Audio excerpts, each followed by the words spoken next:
తెలంగాణ పక్కనే కర్ణాటక రాష్ట్రంలో double engine సర్కార్ బీజేపీ ప్రభుత్వం ఉన్నప్పటికీ మంచినీటి సమస్య, కరెంటు సమస్య తీవ్రంగా ఉందని మంత్రి హరీష్ రావు అన్నారు. మన దగ్గరున్న పథకాలలో ఏ ఒక్కటి కూడా అక్కడ లేవని హరీష్ రావు చెప్పారు.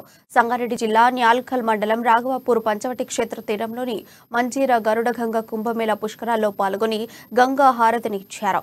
అనంతరం కాగిజనవాడ గ్రామంలో ఏర్పాటు చేసిన తెలంగాణ తల్లి విగ్రహాన్ని మంత్రి ఆవిష్కరించారు. తెలంగాణలో ఉన్న పథకాలు ఇతర రాష్ట్రాల్లో లేవని, ప్రస్తుతం ఉన్నటువంటి ప్రభుత్వ పథకాలు ఉండాలంటే మళ్లీ సీఎం కేసీఆర్ ని గెలిపించాలని హరీష్ రావు పిలుపునిచ్చారు. బీజేపీ కాంగ్రెస్ అధికారంలోకి వస్తే రైతు బంధు లాంటి పథకాలను ఆపేస్తారని, ఎలక్షన్లు రాగానే కాంగ్రెస్ బీజేపీ కలిసి ట్రిక్కులు వేస్తున్నాయన్నారు.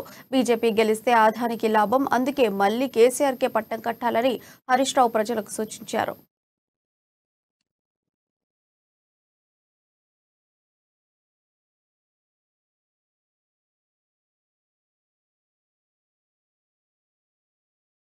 గంగా గరుడ ఉత్సవాలతో పాల్గొనడానికి ఇక్కడికి వచ్చాము.